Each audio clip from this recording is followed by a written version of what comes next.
10 clothing brands are walking into the next 20 years, and half of them are already limping. The ones in trouble are not failing because men stopped needing shirts, jackets, sneakers, and boots. They are failing because the brand machine got heavier than the garment underneath it. Starting at number 10. Number 10 is Vans, and Vans tells a simple story. Skate shoes, California, black canvas, waffle sole, rebellion for $70. That story still works because almost every man has owned a pair, wanted a pair, or worn out a pair without thinking too hard about what he was buying. The problem is that the story is now bigger than the product, and the owner of the story is VF Corporation, not a kid behind a skate shop counter. VF's fiscal 2025 annual report puts company gross margin at 53.5%, up from 51.6% the year before. That means the public company behind Vans, The North Face, Timberland, and Dickies keeps more than half the sales price after cost of goods, before the rest of the corporate machine gets paid. Vans itself had been shrinking, and the turnaround language in the filings is not about better foxing tape, thicker canvas, or a longer-lasting outsole. It is about resetting distribution, cleaning up inventory, and rebuilding brand heat. The classic Vans construction is vulcanized canvas and rubber. Vulcanize is not a bad word. It is a real method, and it gives the shoe the flexible board feel people like. But it is not a durable work boot. It is canvas glued and baked to rubber, sold on identity. When the outsole goes smooth, the shoe is done. There is no meaningful repair path for the average buyer. Vans may survive as a logo. That is not the same thing as surviving as a product men can trust. The deception mechanism is nostalgia. Every new collaboration points backward to the same old checkerboard promise. Skate culture became a mall category, then a fashion category, then a turnaround problem inside a holding company. The shoe did not get more honest as the company got bigger. The margin just had more places to go. Number 9 is Champion. Champion's own positioning is heritage athletics. Reverse weave sweatshirts, old gym class toughness, American sportswear that looks like it should have been issued by a coach with a whistle. That is powerful because sweatshirts are one of the few garments men understand by touch. Heavy feels honest. A stitched C on the sleeve feels familiar. A brand that old feels safe.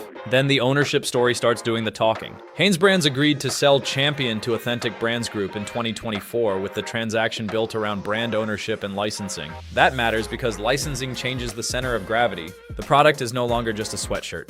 It becomes intellectual property that other companies can rent and distribute through different channels at different price points. Hanesbrands reported second quarter 2025 gross margin of 41.4% after Champion had been moved into discontinued operations. That number is not a Champion unit cost, and Frank would not pretend it is. What it tells you is simpler. Mass apparel can run on wide spread between factory cost and selling price even before the logo license gets a separate seat at the table. The more hands between the mill and the man wearing the sweatshirt, the less of the price has to become fabric. Champion's best product idea was the reverse weave sweatshirt designed to resist vertical shrinking by cutting the fleece across the grain. That idea was real. The risk is that a real old idea becomes cover for a messy modern assortment. One Champion hoodie can feel like a dense cotton fleece garment, another can feel like a licensing exercise. The logo does the job of flattening that difference. When a brand becomes an asset class, the customer becomes the last person in the room. The deception mechanism is heritage laundering. The old invention stays in the story while the current product line gets stretched across outlets, collaborations, international licenses, and fashion drops. Champion may still be around in 20 years, but the question is whether the man buying it can know what he is getting without inspecting every seam himself. Number 8 is Tommy Hilfiger. Tommy says it sells classic American cool polos, chinos, underwear, flag colors, yacht club confidence for men who mostly drive to the office. The brand is owned by PVH, the same parent company that owns Calvin Klein, which is useful because it lets Frank stop guessing and start reading. PVH's public reports show Tommy Hilfiger and Calvin Klein as the company's core global brands. PVH reported full year 2024 gross margin of 59.8% in its earnings materials. That is the receipt. When a polo costs $90 and the company is producing margins like that across the portfolio, you are not looking at some mysterious material miracle. You are looking at brand architecture. The construction evidence is hiding in plain sight. A basic Tommy polo is a commodity knit shirt. It may be cotton peak. It may be blended. It may have decent stitching. But the thing doing the pricing is the flag on the chest and the distribution system around it. A man can buy a similar collar, placket, and cotton weight from a less famous label for less money, or a better fabric from a more transparent maker for similar money. The deception mechanism is preppy memory. Tommy sells the feeling of a country club without requiring the customer to know anything about the garment. The shirt does not have to be bad to be overpriced. That is the part men miss. A garment can be perfectly wearable and still be a poor value. Tommy Hilfiger is not charging you for a polo. It is charging you for the right to be seen knowing the logo. PVH can keep Tommy alive because it knows how to manage brands, licenses, wholesale accounts, outlet channels, and international growth. That is corporate competence. It does not prove garment substance. It proves the machine is well built. Number 7 is Michael Kors. Michael Kors says it sells polished American luxury, clean bags, sharp jackets, watches, sneakers, and airport terminal status for people who want the luxury signal without paying the old European price. The parent company is Capri Holdings, and the public numbers are blunt. Capri reported that Michael Kors' gross margin was 58.6% in the fourth quarter of fiscal 2025, down from 60.8% the year before. In the second quarter of fiscal 2026, Michael Kors' gross margin was reported at 59.3%. Those are healthy margins for a brand whose core promise is not rare craft but accessible prestige. The business has been trying to restore heat after years of discounting, overexposure, and department store fatigue. The construction problem is category spread. Michael Kors is not one garment. It is handbags, watches, shoes, coats, dresses, wallets, and licensed accessories. That range makes the logo easier to sell and harder to audit. A man sees one clean leather sneaker or nylon jacket and assumes the brand means a stable quality level. It does not. It often means a stable visual language applied across many factories and licensing arrangements. The deception mechanism is accessible luxury. That phrase is doing a lot of work.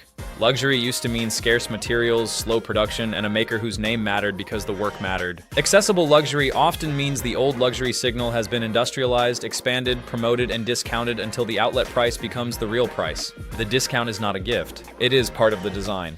Michael Kors may still be recognizable in 20 years, but recognition is not durability. A brand can be famous and financially stressed at the same time. It can have high gross margin and weak desirability at the same time. That is what happens when the signal gets too common and the product cannot carry the old price alone. Number 6 is Moncler. Moncler says it sells elite alpine outerwear, glossy down jackets, mountain history, European winter, and a badge that tells strangers the coat was expensive. This is the cleanest case on the list because Moncler publishes the number most brands would rather you not think about. Moncler Group's 2024 annual report shows consolidated gross profit of 2.4266 billion euros, equal to 78.1% of revenue. That is not a typo. A company selling down jackets and luxury sportswear kept almost 4 euros of gross profit for every 5 euros of revenue before selling expenses, administration, and the rest of the machine. The annual report says the margin was helped by channel mix and more direct-to-consumer business. A Moncler jacket can use real down. Some models are warm. Some are well finished. Frank is not saying the garment is fake. He is saying the gap between useful winter protection and the retail price is where the brand lives. Downfill, nylon shell, zippers, quilting, and finishing have costs. The badge has a price of its own, and the annual margin tells you which part is doing the heavy lifting. The deception mechanism is luxury insulation. The customer thinks the high price must be the cost of warmth. It is not. Warmth can be measured, fill power can be specified, shell fabric can be tested, seam construction can be examined. Moncler is selling all of that, plus the social proof of being seen in Moncler. You are not buying winter. You are buying witnesses. Will Moncler exist in 20 years? Probably. Luxury badges can last a long time when rich people keep needing visible ways to recognize each other. But for the working man judging value, survival is not the question. Usefulness is the question. That is the ugly half. These brands may not disappear, but the garment has already been outranked by the machine around it. Now look at the brands where the product still has a fighting chance. Number 5 is Uniqlo. Uniqlo says less than most brands and discloses more where it matters. The positioning is lifewear, plain clothes, repeatable fits, controlled fabrics, and prices low enough that the customer can buy the thing instead of financing the image. Fast Retailing, Uniqlo's parent company, reported for fiscal 2025 that Uniqlo Japan gross profit margin was 50.7%. That is not charity. Uniqlo is a giant business and it makes real money. The difference is that the value proposition is not built around pretending a logo is a material. A plain merino sweater, Oxford shirt, heat-retaining base layer, or block color t-shirt is sold as exactly that. The construction advantage is consistency at scale. Uniqlo does not win because every garment is the best version in the world. It wins because the customer can often identify the fabric, compare the weight, read the care label, and buy a replacement without navigating fake scarcity. That matters more than fashion people want to admit. Repeatability is a form of honesty. Uniqlo is not a repair brand. It is not built like a boot maker or a sock mill with a lifetime guarantee. Its long-term value comes from controlled basics and low logo tax. A $30 shirt worn 50 times costs 60 cents per wear. A $90 logo polo worn the same 50 times costs $1.80 per wear. The cheaper shirt did not win because because it was cheap. It won because the logo did not eat the budget.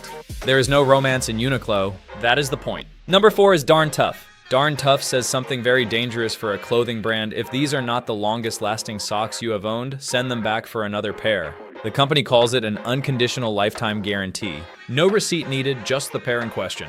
That kind of warranty changes the math. A pair of cheap cotton socks might cost $3 and fail in a year. A pair of Darn Tough merino socks might cost $25 and stay in rotation for years. If they wear through under the guarantee, the company has put its own balance sheet behind the claim. The better product can cost more at checkout and less over time. The construction difference is merino wool blended and knit dense enough to hold shape, manage moisture, and resist abrasion better than loose commodity socks. Darn Tough knits in Vermont, which matters because it keeps the production story close enough for the warranty to have teeth. A brand that expects returns cannot hide from its own quality forever. The transparency evidence is the guarantee itself. It is simple, public, and operational. The company does not need a paragraph about lifestyle tribes. It says wear the socks, and if they are not durable enough, return them. That is a cleaner promise than most luxury brands make at 10 times the price. A lifetime guarantee is not marketing when the customer can actually use it. It is a dare. Number 3 is Red Wing Heritage. Red Wing says boots, and the good pairs mean it. Full grain leather, welt construction on many Heritage models, cork underfoot, soles that can be replaced, and a shape that gets better when a man actually wears the boot instead of posing next to a motorcycle. Red Wing's official repair guidance says welt constructed boots can be repaired depending on condition. Certified Red Wing repair shops describe the process plainly. Remove the sole, inspect the internal Goodyear stitching, repair the cork inlay, stitch the midsole, attach the new sole, and send the boot back to work. That is not a vibe. That is a repair path. The cost per wear arithmetic is the whole case. A $350 boot worn twice a week for 5 years gets about 520 wears before the first serious resole decision. That is 67 cents per wear before repair. A fashion boot at $180 that cannot be resoled and collapses after 2 winters can easily cost more per wear. The cheaper boot just hides the bill by making you buy it again. The deception Red Wing avoids is disposable ruggedness. Many brands sell workwear costume. Red Wing sells some lifestyle now too, but the repair structure keeps the honest part alive. A boot that can be resoled has a different relationship with time. A real boot is not finished when the sole is worn. A fake boot is. Number 2 is Patagonia. Patagonia says it builds gear for climbing, weather, travel, and daily use, but the reason it belongs here is not the mountain photography. It is the repair policy. Patagonia's ironclad guarantee says that if a product does not perform to satisfaction, the customer can return it for repair, replacement, or refund. Its repair program in Europe says repairs are currently free of charge, with a possible small shipping charge depending on country, and the company publishes care and repair guidance. That changes the incentive. A brand that repairs its own jacket has reason to make the first jacket better. Cheap zippers, weak stitching, bad fabric choices, and careless design come back through the door. Most fashion brands prefer the failure to happen after the customer stops paying attention. Patagonia built part of the business around keeping attention on the failure. The construction evidence depends on the product, but the pattern is consistent. Recycled fabrics were disclosed, insulation specs were relevant, technical shells with stated performance, and product pages that give more information than a logo brand usually gives. Patagonia is not perfect. No apparel company that size is, but it has made repair and disclosure part of the customer relationship rather than a customer service apology. The cost per wear math is simple. A $200 fleece worn 100 times costs $2 per wear. If repair keeps it alive for another 100 wears, the cost drops to $1. That is before resale value, hand-me-down value, or the basic benefit of not shopping again. The most honest garment is often the one a company is willing to see again after you have used it. Number 1 is Carhartt. Carhartt says workwear, and for once the word has not been completely emptied out. Duck canvas jackets, double front pants, chore coats, work shirts, and gear built around abrasion, dirt, weather, and movement. The brand has fashion customers now, but the center of gravity is still close enough to job site use that the clothes cannot become pure costume without people noticing. The construction difference is material honesty. Cotton duck is not mysterious. It is stiff, tough fabric that softens through use. Triple-stitched main seams are easy to understand. Reinforced pockets are easy to understand. A broken-in Carhartt jacket does not need a sales associate to explain it. The wear marks are the explanation. Carhartt does not have to win on luxury margins. It wins because the customer knows what failure looks like. A work pant that blows out too early gets judged by the man wearing it. A jacket zipper that fails in cold weather gets remembered. That kind of customer pressure is valuable. It keeps the brand closer to consequence than brands selling brunch jackets with mountain names. The cost per wear argument is boring, which means it is useful. A $130 work jacket worn through 5 winters of chores, commuting, yard work, and job site abuse can become cheaper than a $70 fashion jacket replaced twice. The better value is not the lowest price, it is the garment that stays in service. Carhartt survives if it remembers who made it matter, not influencers, workers. The risk is real. Workwear brands get fashionable and fashion money is loud. But Carhartt has an advantage most logo brands do not have. If it weakens the product too much, the original customer can tell immediately. A man who actually uses pockets knows when the pocket is decoration. Verdict: Carhartt survives because utility still has a vote. Across all 10 brands, the pattern is the same. A brand survives for the wrong reason when the logo can keep charging after the garment stops explaining the price. A brand survives for the right reason when repair, repeat use, warranty, material, or construction still makes sense after the advertisement is gone. Buy the ones that can survive contact with real life. A logo is not a material. Know what you are buying.